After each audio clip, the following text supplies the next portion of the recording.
Hey everybody, P. Turner, executive producer and host of the Break It Down show. Waiting on Matt to show up here. We're supposed to start here in a minute, so I thought I would just check in with you all to give you some updates on the show and just go through some of the basics. So I've been working with Damian and Dragan on the podcast side. We had to back off production for a little bit on that side because of COVID and just, my brother passing and everything else. But we'll be back to putting out shows a lot more frequently. So if you listen to this, we apologize. Just sometimes life gets in the way. Trying to do 3 to 4 shows a week on the podcast side as well. I know we're behind on in terms of the catalog. But that's sort of by design. But I want you to go to YouTube to watch the show. And that's the place where we're most easily able to monetize. But speaking of monetizing, the best way, and I'm going to put that link up here on the for the show right now, the best way is to go to the Break It Down Show page, breakitdownshow.com, go to the PayPal link, and that link is scrolling across the screen right there. It goes, that link right there will take you to our subscription page, and just make your own subscription. You want to do $5 a month? Great. I mean, that's fantastic. If I get 1,000 of you, that's $5,000 a month, and I just can put all of that back into the show. And believe me, I'll get on the road if there's money there. As we build up towards that, this is the goal, is to be independent, to not need anybody else's money at all. No outside influence or control. And that's why I do that. And so, if you want to help, and $5, $10, some people do $100 a month. I've had more than that come in. So really encourage you guys, if you guys like what I do, you see how hard I work, you see that I got a staff of Macedonians. Shoot, let's put those guys to work. Help me pay for the Macedonians. Help me pay for, look, there's equipment you can't see all around here, and it takes, and I have to buy new equipment, and all those things cost money. And that's why I always ask, hey, if you want to support, I don't need Patreon. I need you all. And that's a good way to support us. Speaking of supporting us and doing the right thing, here's my man, Matthew Ho. And the thing about Matthew that you guys are going to love is he, just like Stuart Scheller earlier in this week, he stood up and he said, absolutely not. I cannot continue. So first thing I'm going to do is welcome Matthew and say, hey, Matthew, say these words for me. This is Matthew Ho, and you're watching the Break It Down show. Hey, this is Matthew Ho, and you're watching the Break It Down show. You can watch it if you want. Yeah. So in the last week, we've had a number of guys on the show. Now, anytime I'm on the show talking about Afghanistan, I'm in effect like a guest as well. But, we'll talk about it from a host point of view. We had Chris Schaefer on, who's a longtime Green Beret warrant officer. We talked about our challenges in places like Iraq and Afghanistan as we went and tried to create stability and everything. You worked on the State Department side. I think Peter Van Buren. He is a fellow, and I'm going to put you in the whistleblower category because you bring light to the nonsense that happened. We had the best intention.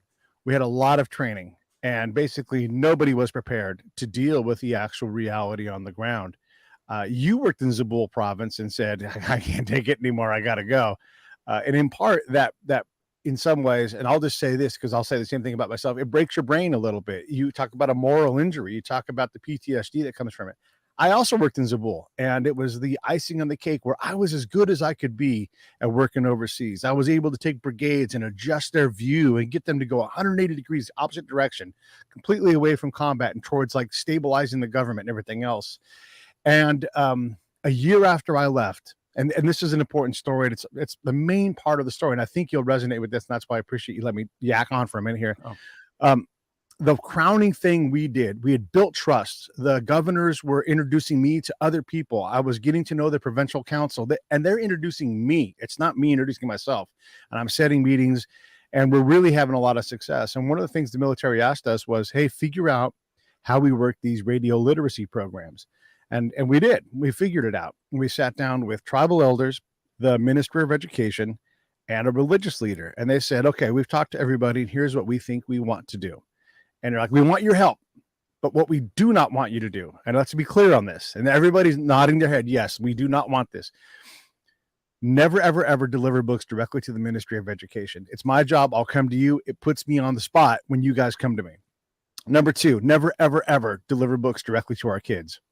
Well, year after I leave, there goes the State Department on a stupid photo op to go deliver books to people. And the people that I wrote that report, everybody had access to the report. Everybody got an instant distro of it. And there was a guy named Tim Basher there. He for sure had a copy of it. And I'm not trying to throw Tim under the bus because he doesn't have the power to stop the State Department from being stupid. But everybody had that. And in spite of that, they went anyhow, and they got themselves blown up and died. A couple other Americans died as well. She's sort of the namesake. And then Secretary Kerry gets up there and says, we can't, let people who are trying to force others to do things their way stop us. I'm like, you were literally talking about yourself. We are the ones shooting people in the face. We are the ones causing the chaos. One of the things I learned a while back, and I don't know if you agree with this, and I'm finally going to shut up, is in terms of the insurgency, and I didn't know this right away. It took me a while to get there. We were the insurgents. We knocked over the government and tried to put a new one in place. That is absolutely an insurgency. And now look who's in charge, the guys who we knocked over. And we fought a counterinsurgency fight, which means we really built a fight to fight ourselves, which makes no goddamn sense. All right. Hey, Matt, welcome to the show. Pete, thanks for having me on. Sorry I was a minute or two late. I forgot that this is a live show. So I was doing my cavalier thing. I'm going to make a cup of coffee. It's okay. Yeah. It's all taped, no time. And the other thing I need to apologize in advance. I've got something in my backyard today that my foxhound is going nuts about. So at some point, he's been in and out that back door like 8 times and barking. So I apologize for the interruptions you all hear from at my dog Alex. I don't think I've ever expressed it that way about us being the insurgents. But I agree with you. It's a rather, I think most of us look at insurgency as a bottom up, right? Phenomenon. Where in this sense, the way you describe it, Pete, and again, I think you're accurate.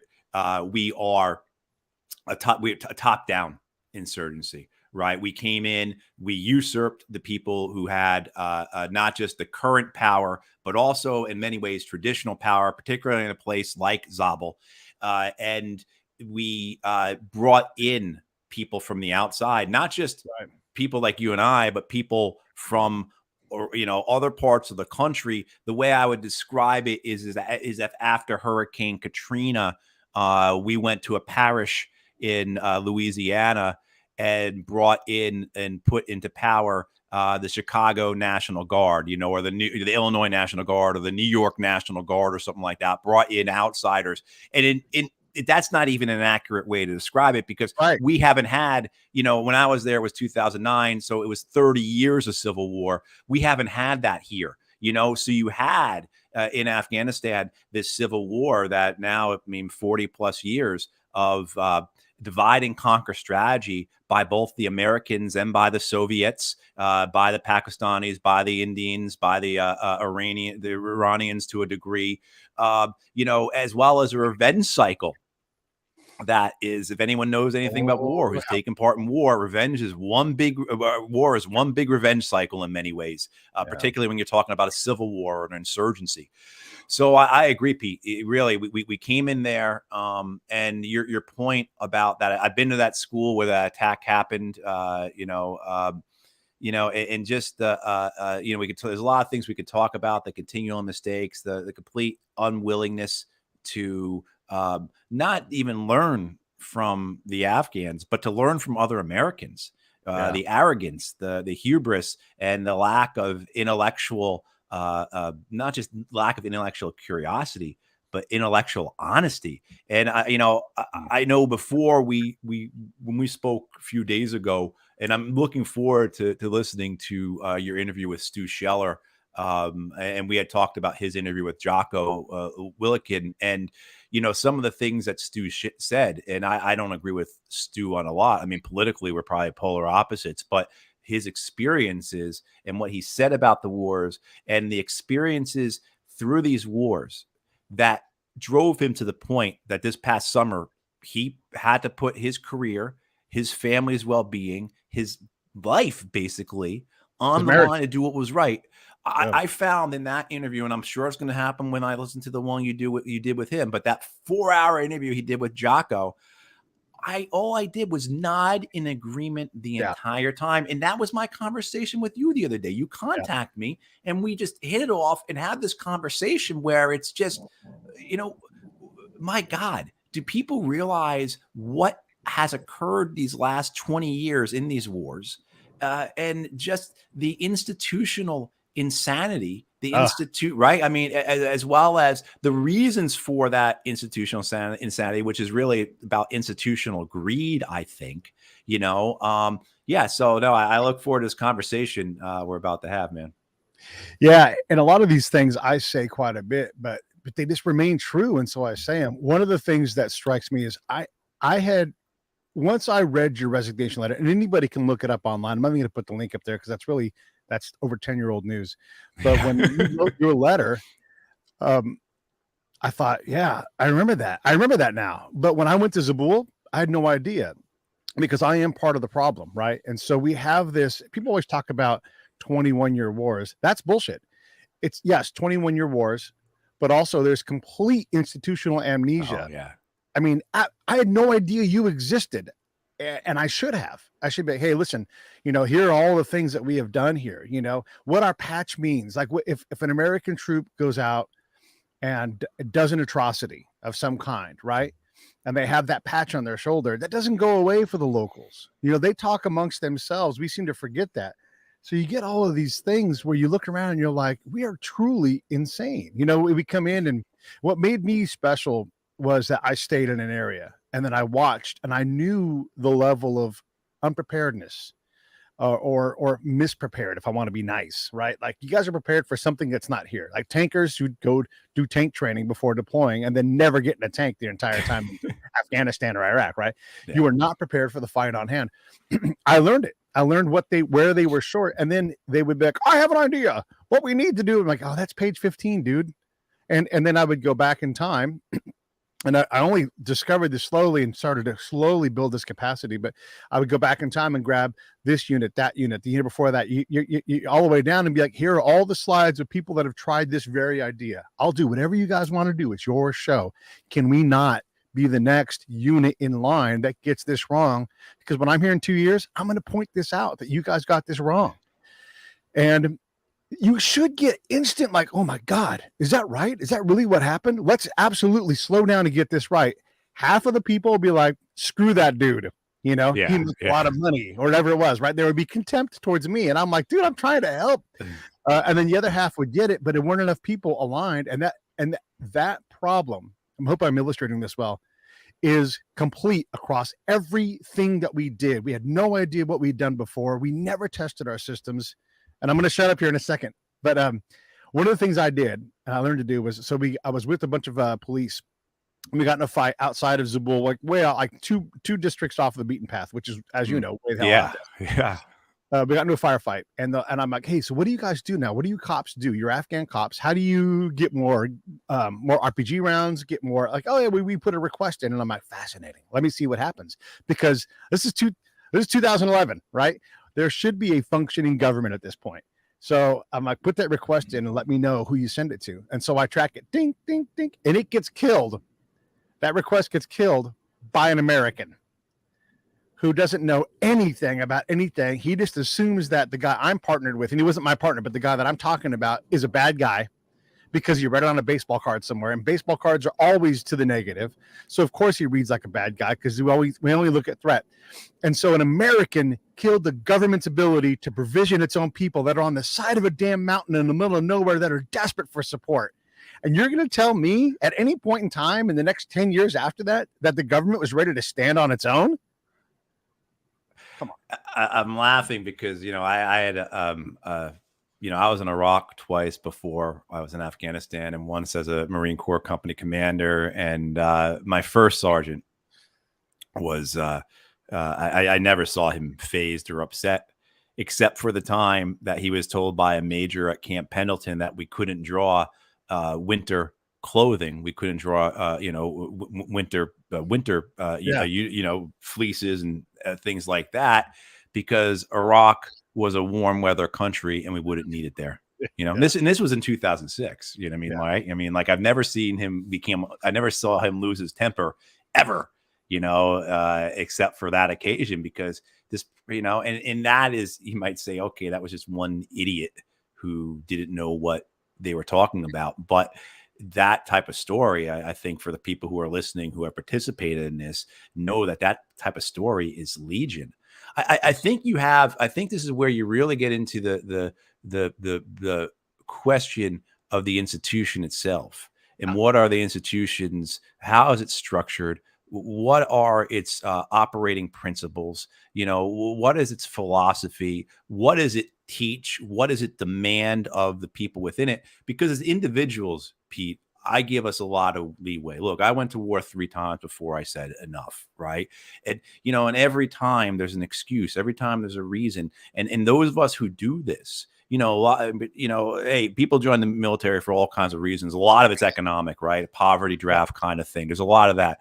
But there's very few people going to the military who are going in thinking that they don't want to be, thinking that they want to be a bad guy, right? Yeah. Most of us go in with this idea that we're going to be the guys with the white hats on. And so we end up making excuses. We end up making rationalizations. We end up, in my case, after coming back from Iraq, my first time spending a year in Iraq, 04, 05, a year there, coming back thinking the whole thing is completely effed. I end up going to the State Department desk on Iraq after that. And it's about, well, okay, I couldn't make a difference there at that moment, but if I stay in, then I can make a difference when I'm a senior person, and then I was a reserve Marine officer at the time. So when I'm on the State Department Iraq desk, when I get a notice saying, hey, we need volunteers and it's my MOS and my rank, okay, hey, well, I'm a better officer than other guys. I can bring guys. I mean, so you're continually evolving as an individual to try and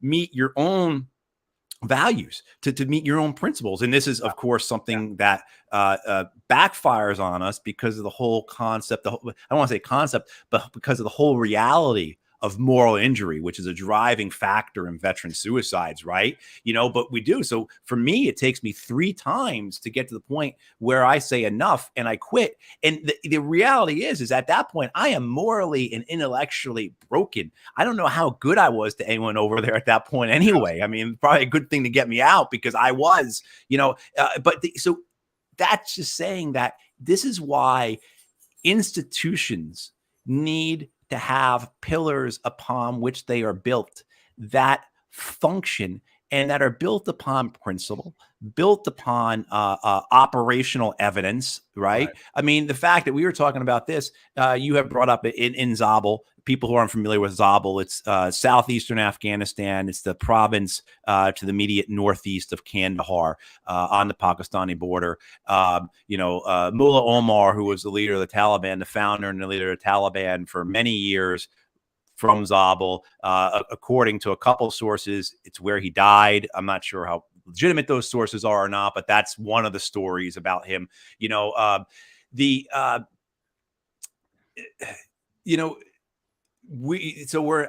this conversation about being in the district called Chajoy, and to your point about not knowing what anyone had done. I'm up in Chajoy. It's the biggest population center in Zabul, and Zabul is very rural.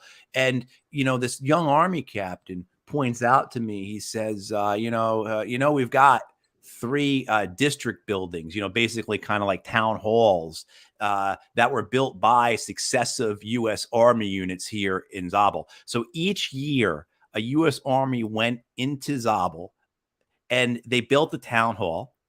They left. The next unit came in, built the town hall. They left, and another unit came in and built a town hall. And maybe it wasn't 3 in a row, but it was like 3 out of 4, 3 out of 5. And this captain was like, "See, there's the blue one. Yeah. There's the green one. There's the yellow one. Like that kind of thing." And people, again, if you've been through this, that this is not an outlier, that this is not an exaggeration, that this was the reality. And so I think having these kinds of conversations, I think does 2 things. One, it shows the need and necessity for institutional change. I don't know anyone who can look at the U.S. military, the U.S. government, the State Department, the CIA, and just narrow it to the last 20 years. I mean, I say you could take this back to World War II, but just for the sake of what we're doing here today, the last 20 years, and say that we don't need fundamental restructuring of those things. I mean, just the fact that we are spending more money now than ever on the military, and our Air Force has less planes than it ever has, it's got to tell you something, right? I mean, like, all right, same thing with the Navy shipbuilding program. How much money is going into that? Oh, and look at what is it delivering? How can you say we don't need fundamental restructuring when just on those, let alone the lost wars, right? There's a lot in what you just said. and boy, oh boy. So one of the things, okay, so let's just go back, and I don't want to make this all about Stu, but one of the things you see when an institution cares, because let's be honest, if the DOD, if DOS, if the United States government, if they cared about getting this stuff right, they would have acted differently. Right. When the Marines were motivated and they cared, they moved that man through the UCMJ process in literally record time. Right. Exactly. Yeah. Processed him for separation from the service in record time. They cared about that, and they put effort into it, and it happened. What they never cared about, and I don't mean just the Marines, I mean all of us, we're all culpable. What we never cared about was getting it right. We never cared to stop and go, hey, is this government thing working? And I would use the example when we were on the phone. I defy any commander who was in Iraq or Afghanistan to tell me specifically how many schools were in the area, what the daily attendance was, what the curriculum looked like, who the teacher. Impossible. That stuff we should know, and we shouldn't have to know it ourselves. We should be able to go to our partner and have them say, yeah, we tracked that already. We've learned it, but we never, ever had that capacity because we didn't care. And what we cared about was training, like the Marines especially, and I'm going to be really critical on your brothers and sisters right now, and I love the Marines, but I'm going to be critical. When you go to Helmand always looking for a fight, you will always find one. You will never find stability. You cannot create stability if you can never graduate. Not their fault is the whole thing with COIN, where they say clear, hold, build. And then what? That is the shittiest algorithm for success ever, because there's no end. You never say transition. You never say, hey, a held place is stable and we can start to project other power out, and then we can really build something with the Afghans in mind. Like, what are we building here today, guys? How many times did you sit in a meeting where we decided for the Afghans who weren't present in the meeting where the thing that they never asked for was going to be built?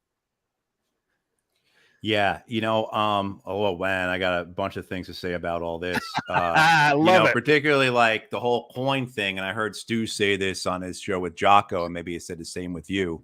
The only way you win a coin fight is not by getting into one. And the thing about clear, hold, build, fantastic, but two things about that. One, why can't the other side just wait you out? Yeah. It's where they live. Why can't they just wait you out? The other is like, how does clear, hold, build address the legitimate grievances of the population that lives there that are now in their 30th or 40th year of civil war that, again, has been defined by divide and conquer strategy that has broken down along ethnic and tribal and other lines, regional lines and things like that? I mean, how does that take care of that? How does that handle any of that? With Helmand, I was in meetings in Kandahar because of my position as a civilian officer on the PRT, on the Provincial Reconstruction Team. Because of my position, I was the senior U.S. representative there. And so I would go to these meetings in Kandahar. And I remember the Marine general in Helmand saying exactly that about Helmand. Like, this was in 2009. So midst of the escalation of the war in Afghanistan, not the second, prior to President Obama's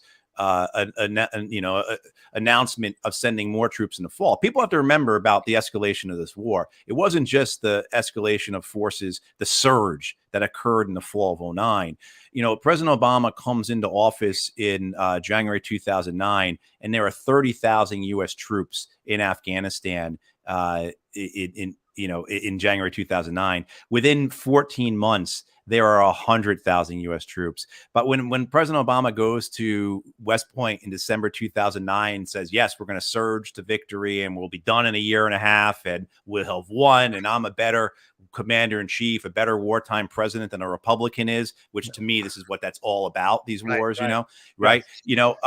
By that time, the United States has already put 35 or 40,000 troops into Afghanistan throughout 2009, or is the process of doing so. Obama comes in and there's 60,000 U.S. and NATO troops and contractors in Afghanistan. Within 14, 15, 16 months, there's 250,000 U.S. and NATO troops and contractors, 100,000 U.S. troops, 100,000 contractors, and about 40,000 NATO troops, right? I mean, like 250,000 man army. This is what we put in there. People have to remember that's what our strategy was.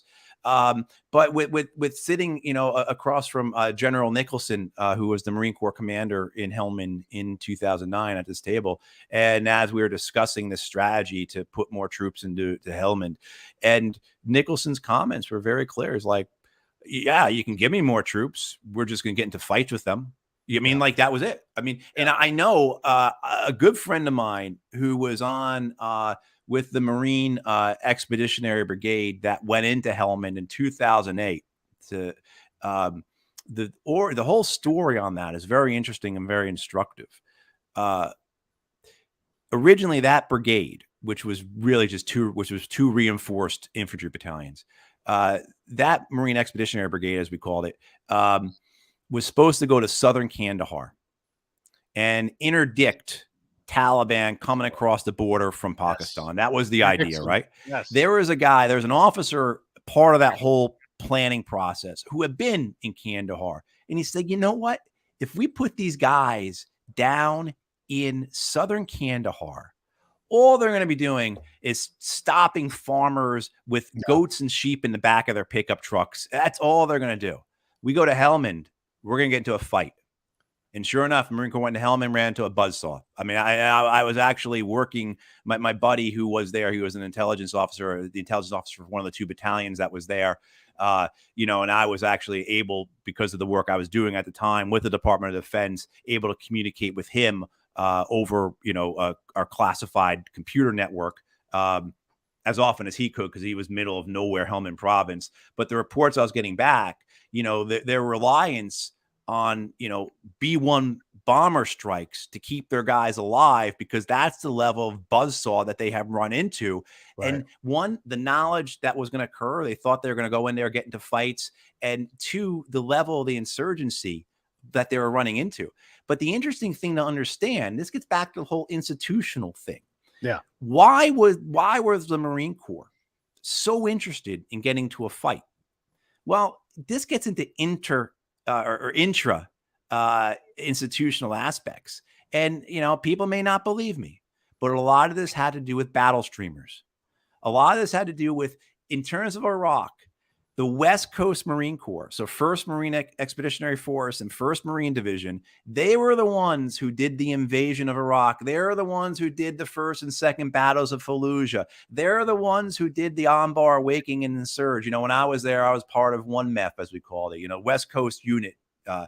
2nd Marine Division, 2nd Marine Expeditionary Force, they hadn't done those. They didn't have those battle streamers. And am I saying that was the reason why they went to Helmand? No, I'm not saying it was the reason, but it was a very real reason, because anyone who's been a part of an organization knows that the psychology of the organization, the ego of the organization, is a huge factor. Organizations are living organisms. I mean, we have people who have PhDs in this, I mean, the term Leviathan, it has a meaning and a context, I think, that we rightfully apply to our federal government. Yeah. But that can also apply to other things like East Coast Marine Corps, West Coast Marine Corps. Sure. Yeah. Well, and the same thing, not just battle streamers, but promotions. You're a Marine picked to command Marines in combat. Well, you need opportunities. That means the guy above you's like, I'm going to get my Marines into the mix. Yeah. And then the SOCOM guy's like, hey, listen, I know that we are SEALs and we normally kick doors and do direct action. Can we do FID? FID, by the way, for the audience, is like not what SEALs do, doctrinally. Yeah. So they'll tell you in one breath, this is not what we doctrinally do. Let me tell you how we're going to do it. You're like, dude, Then the SF guys like, we can kick indoors. They all want to do. They all are compelled to do it because that's how you get the path out.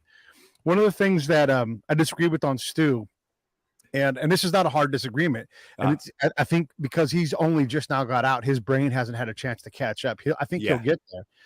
But one of my favorite questions to ask is, and it's whether it's the Navy, whoever it is, when was the last time the Navy crossed a T in combat? When was the last? So, and you're a infantry commander, right? I was a combat engineer. But I was always with the infantry, though. All right, yeah, my whole career, my whole 10 years, yeah. Close with and destroy the enemy. Yep, exactly. When was the last time a Marine unit did that?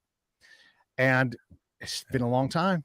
Well, here's another thing. 2 or 3 Taliban. I mean, like destroy the enemy. Yeah. Well, I mean, because we fought smart foes that won't mass for us to do it. I mean, they're smart. I mean, why do that? Why get yourself? I mean, that was this thing we said about Iraq was that the guys that did that we killed very easily in 2003 and 2004. Right.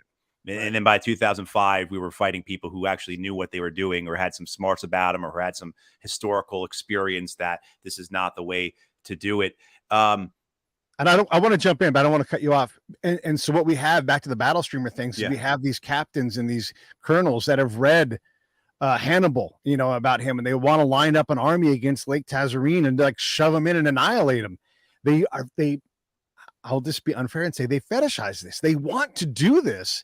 And yet the Taliban's like, yeah, we'll beat you over there tomorrow. And then they just don't go. They don't go to the fight because they don't want to die like that. They fight in a way that we can't fight. And this is the thing. The institution refuses to see that. The culture of the institution, those commanders refuses, incapable of seeing that reliably and repeatedly. That was my interruption. Sorry about that. But just the key on that. One to back up what you're saying, when we get more units in Zabul, when I'm there in 2009 over the summer, a mechanized infantry unit comes in, a striker unit, right, comes in. And so I'm working with these guys and they show me their plan for the battle space, and they are using literally the same graphical overlays. Right. The same. And for people who don't know, graphical overlays or you have a map, and then so you have symbols for units, and you have symbols to show what the units are going to do. Like this unit's going to block, and this, that kind of thing. And they are using literally the same graphical symbols. What he's saying right there for this insurgency that we used when I first learned this stuff in the 90s, which was coming from the Cold War stuff because they hadn't updated it, about stopping a Soviet tank advance into Norway. Literally the same graphical symbols. And if you're using the symbols, if you're translating and communicating through symbols, that is what you intend to do in terms of that you're showing your plan that way. That is your plan. Yeah. Right. The perception is reality. So this is how you perceive it. This is how it's going to be. So you're talking about an enemy that these guys ride around on little 60cc motorbikes, and you're going to do we're going to have a company of a mechanized infantry company do a blocking position here. I mean, this just makes no sense, but the other thing too is that so we have our own inability to see inward. The other thing then is that, as you would know, Pete, you go out to these units that are middle of nowhere. They're in a district completely surrounded by Taliban. The Taliban, the guy that I would ask these army lieutenants and captains, not just in southern Afghanistan, I was also up in the east. And so I had a good understanding of what the fight up in the east was like and the fight in the south. And so I was in Kunar, Logman, Nangarhar, so I knew what it was like up there. And the same thing too, I'd ask these lieutenants and captains who had these battle positions, throughout, these areas, these districts controlled by the Taliban. What do you control? And, I would say, I've heard that you guys only control what your mortars can reach to. Yeah. And almost always these young captains and lieutenants would correct me, and they would say, no, I don't control that. I control what my machine guns can hit. That's right. That's it. I can't control what my machine gunners can't see. That's it. And that's the whole district. And then I would go and I will look at our latest report that will go to the Pentagon, to Congress, that, when it came out of ISAF headquarters and everything, and it would show that we controlled this district. Yeah. right? Even though I'm sitting here with the guys on the ground and they're telling me the only thing in this district they can control is what they can hit with their machine guns. That's right. it. And meanwhile, I mean, you see that. The other thing too is, so you're thinking, well, how come this this battle position, which has 25, 30 soldiers and an equal number of Afghan soldiers on it, how come they're not overrun? How come they don't mass and overrun them? And two things. One, our air power. They don't want to mass because they don't want to, but the other thing too is because each of these battle positions are giving out $1 million or $2 million in cash every year. Right. I mean, like, it's just like they're ATMs. Right. I mean, so like there is no incentive for the Taliban to overrun these battle positions because they're making money off of these battle positions, as well as too, if they did, it would invite their destruction. So they got a good thing going. I mean, I don't know if you ever heard these stories. I would talk to guys at these places and you'd hear stories about how the Taliban would literally call this little base and say, don't come out today. We got something going on. We don't want to get into a fight with you. Just let's all do ourselves a favor and don't come out today. I mean, I heard those stories are real, I mean, and so why wasn't, if we know all that, right? If these lieutenants and captains are happily telling this to some State Department dude who's standing there, why is this not being incorporated? Why then we have this problem, like you said, where unit after unit, they keep doing the same thing? I want to say a couple things. One is, and it's somewhere it originates, and it's institutional. You're 100% right. Where every large scale commander, like battalion to maybe division, they all come in and they say the same thing. We will push to the south, the axe hand to the south, and we will force the Taliban. And then Pete's in the back room, and I'm like, hey, most of your vehicles are incapable of doing that. There's no road in the wintertime. Here's what's going to happen. And Pete's predicting the future because Pete has seen the past, right? Like, you're going to do this and I want you to try. I'm just saying that there's no road. So someone's going to break down because these vehicles are worn out, exhausted vehicles. Yeah. People are going to get hungry and have to pee. And you're going to realize you don't have the capability to stay where you're at. And you're going to have to self-recover and you're going to come back and you'll be like, how do we do this again? So your battle plan is already wrong. People predict the future. You guys go ahead and do what you want to do and you come back. So that's one thing to say about all of that. And they all say that we're going to go and we're going to drive no, you're not. Here's the other thing. You go to the districts, and in defense of those lieutenants and captains, they are all economy of force, which for the audience means that you cannot just go out and take on any fight you want. That's Unlike in video games, there is a finite number of rounds that you have in a patrol because you just can't carry. Look, you can't you can't put 1,000 rounds on every person. And if you do, you're not carrying much else. It's too much. And so you will. Exactly, Pete. Not in eastern Afghanistan, not in Zabul, in those hills with those rocks. And just so people understand what you said about the roads. Sorry to cut you off, but because I don't think people get this.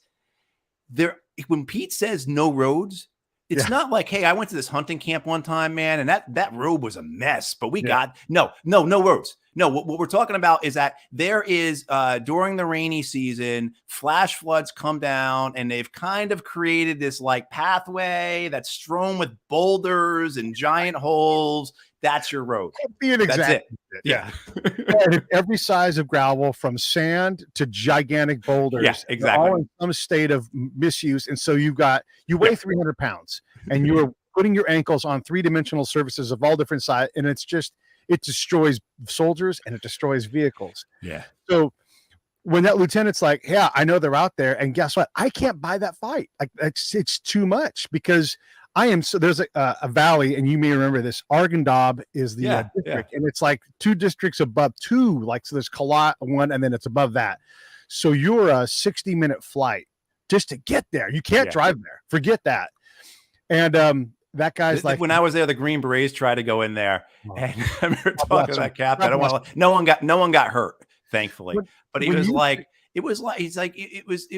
a fireworks show. As soon as we got up there, he's like, I didn't know they had that many RPGs to fire at us. It was amazing. I mean, they couldn't get in. Yeah. When you say rural, we need a different word to describe. Like, this is desolation, wilderness, granite rock. Like, nothing out here is easy. I mean, nothing. Yeah. There are no animals. There are no trees. It's just hard.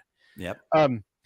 So when this lieutenant's out in I wrote about this in one of my academic papers. This lieutenant has someone probably from the State Department or some kind of enabler from the State Department show up like, hey, we need to go survey election results, particularly females. And the dude's like, not going to happen. You're going to make me spit my coffee out.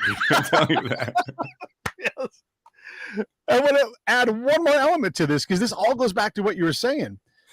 The bubble of influence is absolutely small arms, right? Whatever, machine guns, whatever it is. And then so before I go out, I go talk to the commander I'm working for, his battalion commander. And I'm like, hey, what can I find out for you? Like, not the bullshit that everybody wants to know. Like, what? He's like, here are 2 questions I have for you. Why do the Taliban keep attacking us outside of small arms range? Right. So they're in town shooting back towards us on the side of a mountain. And 2, why won't the Afghans take our help? And I had no earthly clue. I don't know. Right. I got to go find out. Well, here's what I figured out.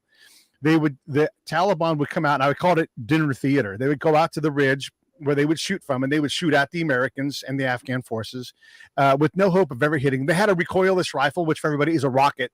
And it's the dumbest name for a weapon ever. And they would shoot this thing. And unless you were standing under it, it was never going to, it could kill you, but it's not really that dangerous, which is insane. But in a combat sense, it's not that insane. And so, our lieutenant, captain actually, figured out a really cool thing. He's like, I'm going to communicate back. Because what these guys were doing was getting into a firefight every night and going into town and say, look, the Americans can't do anything for you. Make sure you keep in mind where your alliances are. And so that captain's like, stand on that ridge again any night you want. I've got my Barrett on a hilltop. And I'll communicate to the whole basin because that thing's loud. Yeah. And he's like, wow. And he didn't even care if anybody was there. Around that time when they would show up, he would just shoot a couple of rounds down there. And it would let everybody know, like, we weren't able to advance that win, though. It was just like a conversation that we could never complete.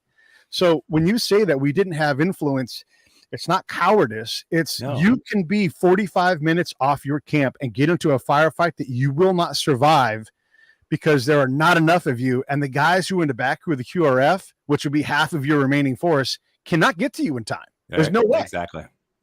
No, exactly that. We had experiences, and I should have, before I got on the call, Pete, I should have looked at a map of Zabul to remember the different district names and where they were.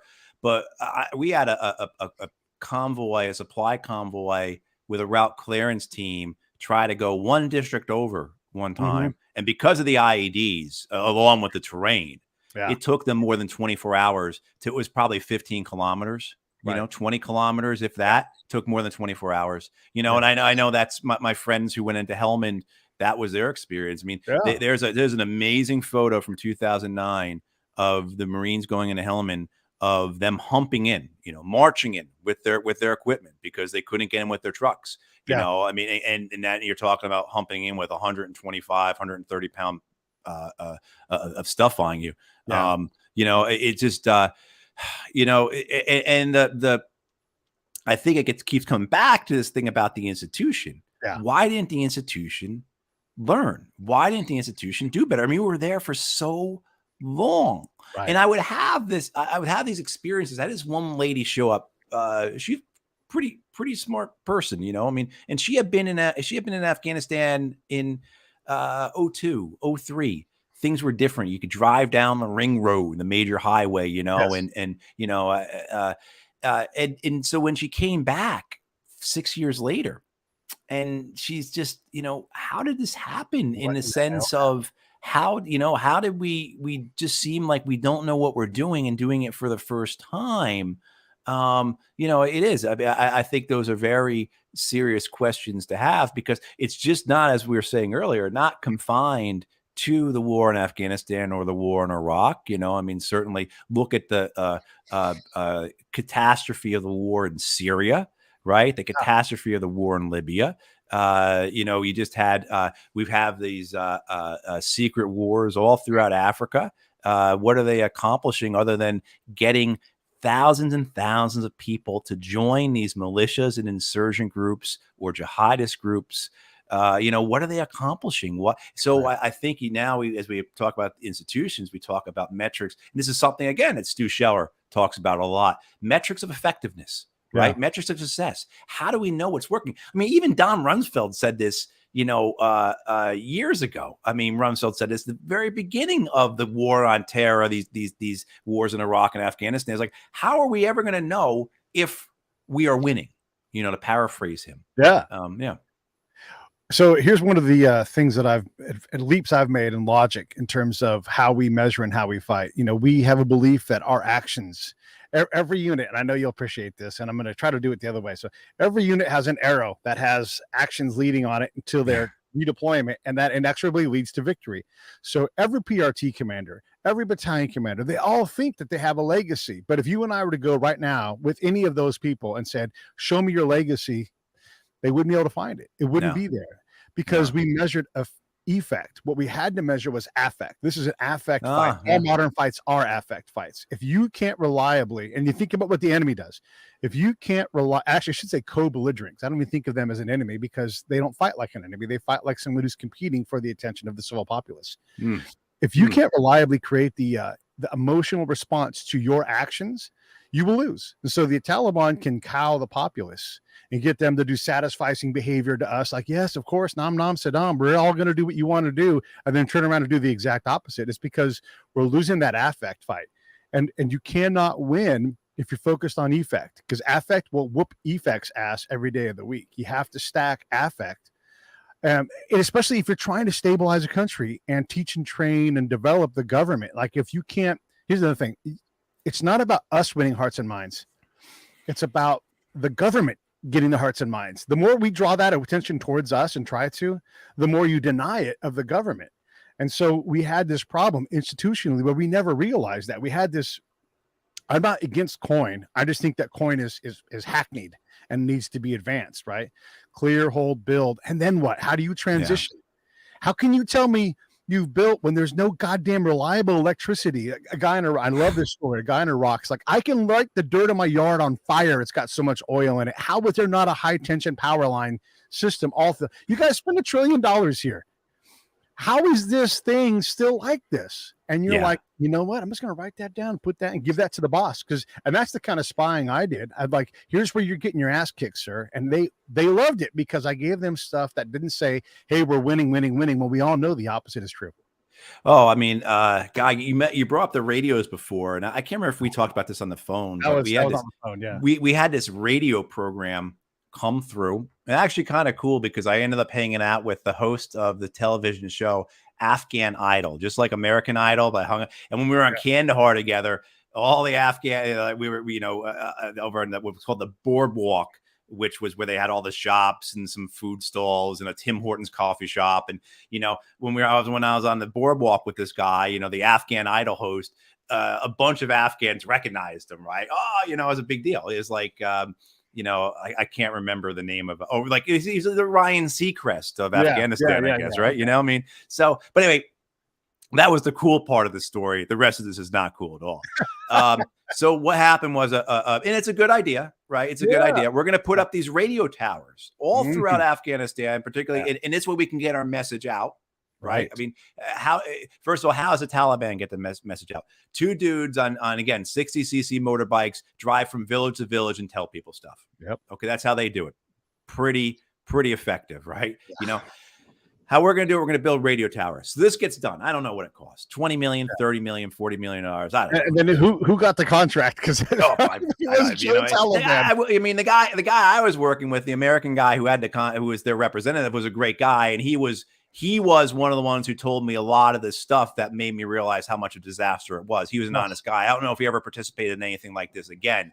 This is a guy who, like a lot of people who go over there to do this type of work, come out of the NGO community, come out of the development community, who are really trying to make a change, really trying to make a difference. And then and so anyway, we put up these radio towers all throughout,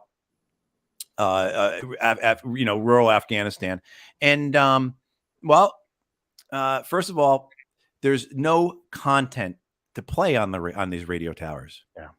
There's no ability to record content to then put on the radio towers. There's no fuel for the generators for the radio towers. And probably maybe the thing that we probably should have been aware of the most, but we're not, kind of like you're talking about the schools. Afghans in these villages, these rural villages, don't have radios. Right. So, and so I write up a report, goes to the embassy and everything else, like, and basically, okay, maybe we can fix some of this stuff then. Yeah. What goes back from the embassy to Washington, D.C.? The radio towers have been built. This is a mad success. Right? I mean, success, green, the whole, green traffic lights all over the place, smiley faces. Yeah, right. Yeah, exactly. We did great, and of course, and photos, little photos of these towers. And the fact is, again, no content to put on the radios, no ability to record content, no fuel for the generators, and the Afghans themselves don't have radios to listen to it. You know what I mean? So, it's kind of like another time. Someone came in, they printed off all these newspapers, in a province that had a literacy rate of what was it? 15%, less than 50% for men, and what, less than 2% for women or something like that. So you basically were just handing out as we dumped these. As we dumped these newspapers all over the place, we were just basically, as kebab wrappers that all they were. Yeah. The radio thing is an absolute shit show. One of the things, and again, like when I say I'm a spy, I don't focus on threat because there's no need. We're already getting our ass kicked. So I hate radio because the radio is not just a net destabilizer. It's like a cubicle net destabilizer. It just takes everything down with it. If the governor is willing to get on his radio station and talk, you let him. You don't go, wow, we don't trust the Afghan. That motherfucker is he's the goddamn boss. He gets to talk on the goddamn radio. Let him. The other thing is I would go out because I'd see the briefing. Sir, the radio network is up and running. As you can see, let me orient to my slide. This is north. These circles represent the coverage area. And I'm like, perfect. I'm going to go test that with the radio. And I come back and be like, that's all bullshit. You know? And I say it in a nice way. But this is not working the way you think it. Oh, well, we have an amplifier. I'm like, okay, great. By the way, there's mountains everywhere. So line of sight's kind of fucked here. Just in case you guys didn't notice on the map, allow me to orient you to the vertical part of the problem. And so then you say, hey, there's no radios in the valley. And then, God, I had to be so careful when I wrote reports because, like, we can fix that problem. We will now send 10,000 radios to this district. Like, please don't. Please don't. Yes, exactly. Right. Yeah. But all these problems are so multidimensional that the institution is so desperate to get it right, so desperate to act, they have no elegance because, and this is a big thing, I believe, not only do we have institutional amnesia, and I had no idea, even though you were there maybe 2 years before me, I had no idea you existed. I had no idea what you did. And that's the same for everybody. And everybody who returns to Iraq or Afghanistan never does the same job again. And so we never develop a mastery of our job. Yeah. So you get promoted, you move to a different section, you're doing staff time. You never, ever do the same job that you never mastered in the first place. And so everybody thinks they're great at this shit. If you and I went to a room right now with a bunch of people that did KLEs, I would say, hey, how many of you had a professional KLE course that involved 40 plus hours of training? Raise your hand. Nobody would raise your hand. Yeah. How many of you worked as an interpreter? Everybody raises their hand. How many of you were great at working as an interpreter? Keep your hand up. Every hand would stay up. Okay, well, how can all these things be true? How can you guys all be 100% not trained, 100% great at it? And there is no training course that reliably makes you good at working with interpreters, that reliably makes you good at engaging with the local populace. Just because you're a commander doesn't make you good at KLEs. Matter of fact, it probably makes you bad at it because you're using your power in a way that doesn't help the government evolve. A couple things on that. One thing, the institution and the training. So our medical officer on the provincial reconstruction team, fantastic person, really, really capable. She told me, when she was going through her training to go over there, they were telling her, you're going to get there and you're going to teach the doctors the most modern methods of ordering of drugs and pharmaceuticals. And that's what she thought. She thought that she was going to show up and teach, hospital administration. Right. And she gets there and she says, the best thing I can do is teach women to wash their hands before they handle their newborns. Yeah. With actual soap and water. Right. Yeah. That was and what she was so upset about was that no one had prepared her for that. She was happy to do whatever, so and your point about the KLEs was her key leader engagements is what that stands for, and we talked about this on the phone a lot, Pete, about the requirement for human engagement, right? The requirement to actually be a people person. and lots of stories about that. I mean, my first time in Iraq, when I was on the State Department team in Iraq, and they had a big thing that a lot of the engineers and stuff that we were having over their work needed to speak Arabic. And I brought this up to you. And they hired these Arabic speakers who were just complete assholes, just complete douchebags. They couldn't work with anybody. Yeah. You know, I mean, like, and great, this person speaks Arabic, or this person speaks Dari or Pashto, but they have no ability to build a relationship. Yeah. You know, so it's just like that kind of you know, again, you're getting now more into the idea of, I used to see this a lot in both places as well in DC, this requirement for quantitative reporting, right? Reporting on a scale. Maybe people are familiar with the traffic light system, red to green, which first of all gets gamed. So every unit that shows up someplace immediately resets it to red, and by the time they leave, they're up to green. You know, 12. Yeah, exactly. I mean, so it's so easily gamed, but it also doesn't provide any nuance, doesn't provide any detail. You know, I mean, like I'm numerically trying to rate the situation of the war here in this province.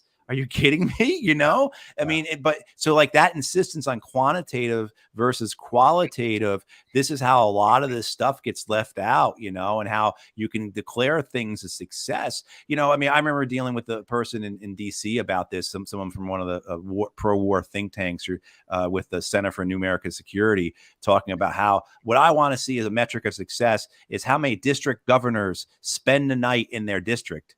And I was like, you know what? If I was a commander, I would just put a platoon of dudes around that guy, and he would never go anywhere, and I would be a success story. Even if he could never leave the building, he would be a success story, because your metric is completely gameable and makes absolutely no sense to anyone who's actually ever done this stuff. I got to say something about this, because here's the other side of that, right? Like we have and this is an act, like one of the things, the mantra is fill the task skill, fill the government billets. And it's like, stop. Don't you think we've been trying to do that? Why can't we fill it? Let's ask the next question. So they're desperate to have, like, the governor won't go to the government center. Well, first off, it sucks fucking balls there. You guys can't reliably get in provisioned. There's barely any electricity. You guys step all over. I mean, look, it's why infantry commanders shouldn't be, as a norm, automatically KLE people. You guys step your foot on his throat all the time and don't allow him to govern. How many times did we ever extract an actual actionable government plan? Like, we never did, because we don't care what that guy wants to do. And so, of course, he doesn't want to go there. By the way, and this will surprise everybody, I think, the governor often has to go to the seat of the government to do things, to engage with the ministries, to engage and to pick up a budget. So they spend a lot of time there, and their families live there. So there has to be time off station, unless you just want to make the person miserable and non-cooperative. Now, if you can work on that problem, you're working on trying to solve the actual thing. You can't just compel, like they would do this mobile governance patrols, and I wanted to start slapping people, like, stop forcing this guy to go out and talk to people. How do you talk to people now, dude? And he's like, oh, you know what I do? I give the boys notes, and I say, hey, send so and so to come see me. And I'm like, that I can measure.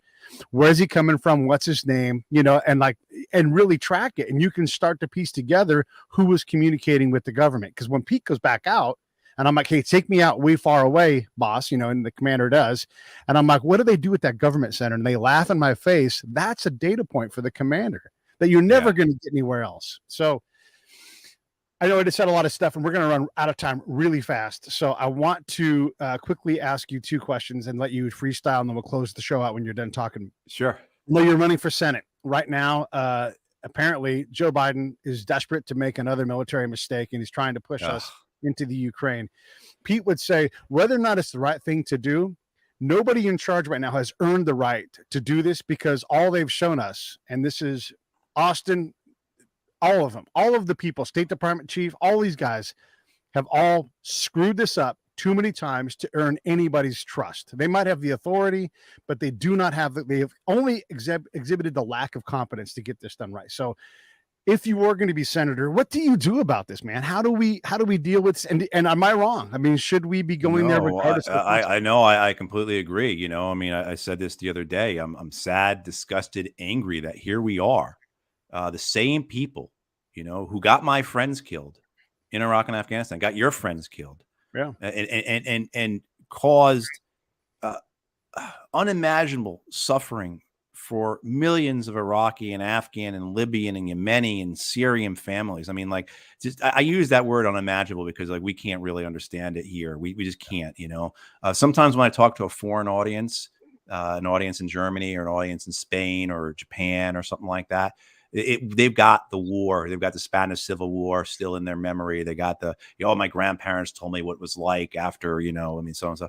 So like, but here we don't, you know, I mean, and so the same people, just like you said, and I think the simple answer, and again, I mean, keep bringing up Stu Scheller, you know, I mean, and what he's trying to do is accountability. And accountability means, you know, never being in a position again to make that mistake. This is not a question of second chances. This is you know, you should only get one chance to do this correct. When you're at that level, that's it. Because then you failed. Because, you know, it's a question of like, okay, how much due diligence did you do going into this? Who did you listen to? Yeah. Did you pull in anyone who is disagreeing with you? I know exactly that they don't. I mean, absolutely not. I mean, the number of they just don't. They don't listen to anyone who's outside their bubble, and that's both parties, you know. And it's it's that level of accountability where you don't get to make the same error.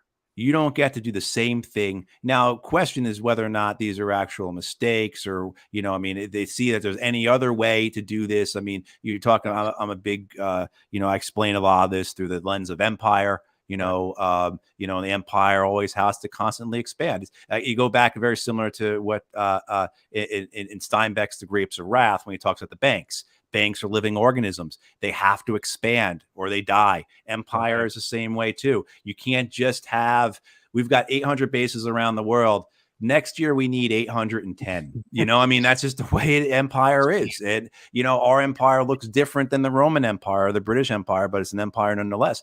And so, you know, the accountability as well then too. And if you do something that is criminal, if you do something that, look, I mean, we hung Nazis in after World War II, not because they violated the law.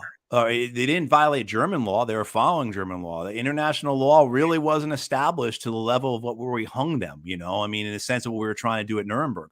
What they violated was the natural law, which Nuremberg, that is what comes out of Nuremberg, is that, and what comes out with the United Nations is this preeminence of natural law, right? That trumps man-made law. You know, this innate sense of what is right and what is wrong. If we hung Nazis, you know, then I'm not saying that we should hang George Bush and Dick Cheney and Barack Obama and Donald Trump and et cetera, but we need to treat what they did as crimes, and there must be punishment for it, because there's no justice, there's no accountability. I mean, this has been said for a long time now. I can't remember the name of the officer who first said it, but you know, a lance corporal or in the Marine Corps, a specialist in the Army gets in a heck of a lot more trouble for losing his rifle or his night vision goggles, or, you know, for a piece of kit, than does a general for not just losing a battle, but for losing an entire war. I mean, I saw this with in Iraq my first time, where I was around General Casey, who was the commander of U.S. and allied forces in Iraq, you know, 04, 05. And I saw him get promoted to be Army Chief of Staff.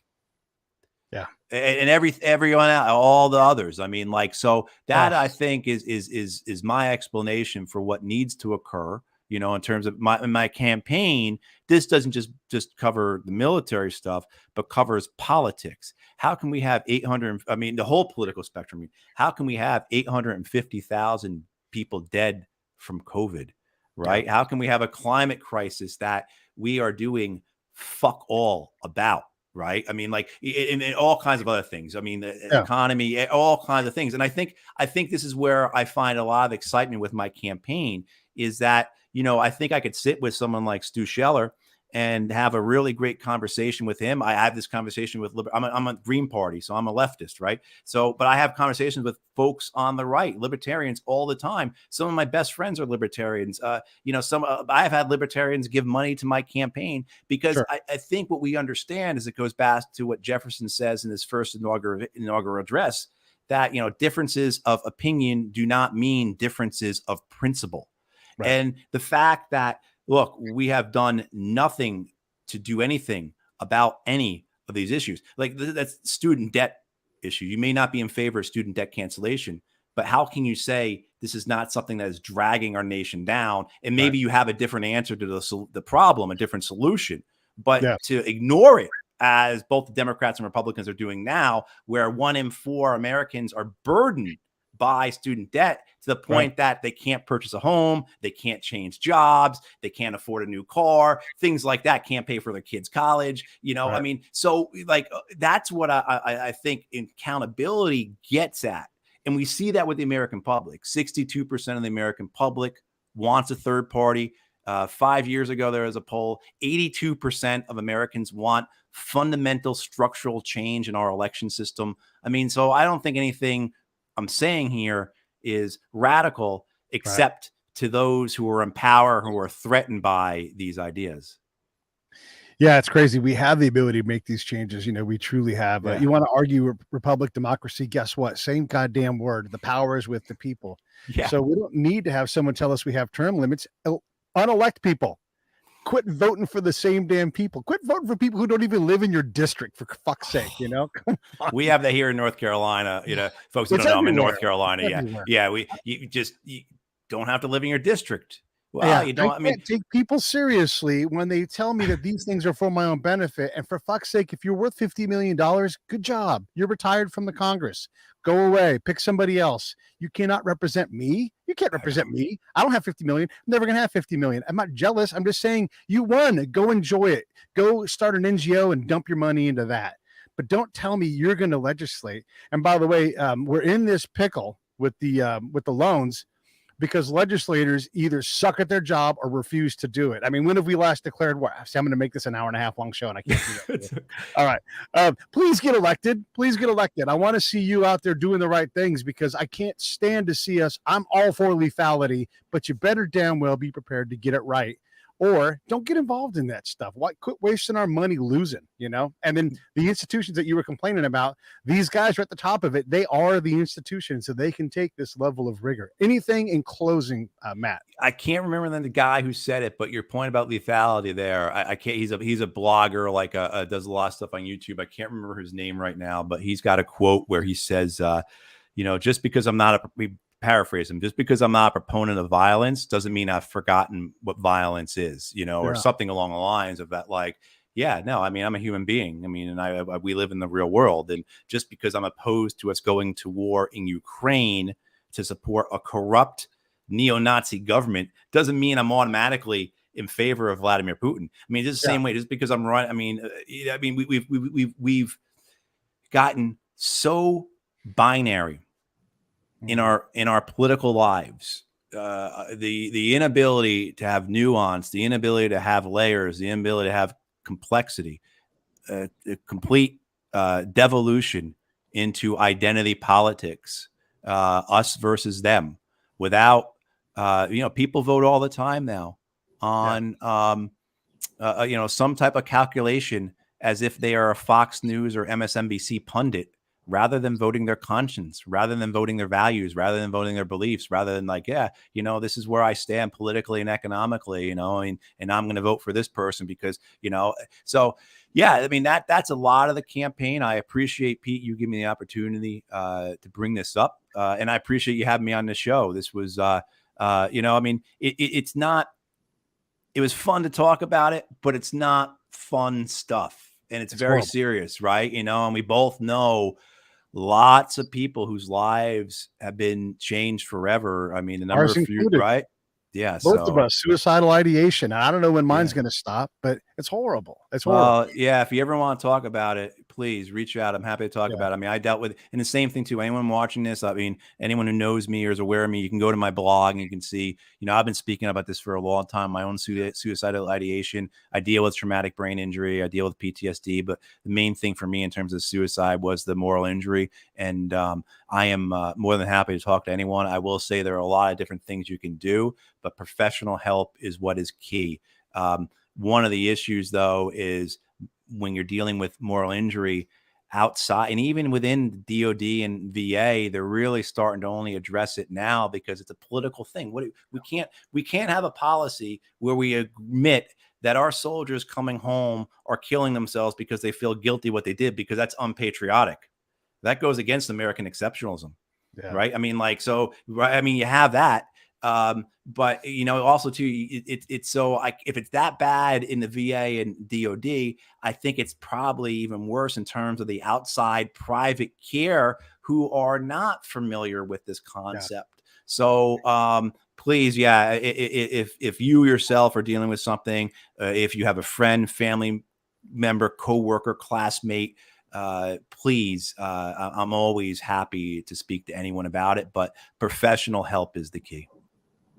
I agree. I did talk to my therapist today, and I talk about suicide ideation because mine's manageable today, and I work at it, but it's doable. All right, let me sign off. Stand by. Yeah. Hey, thanks for watching the show. I really appreciate it. Right here, you can subscribe. Please do that. It makes the show grow. Hit that notification bell so you know which incredible guest is coming up next. Down below is the PayPal link. You can put a small subscription in. That is an enormous help. All that money goes right back into the show. And then right up over here are the next episodes you should listen to, curated by yours truly. Thank you.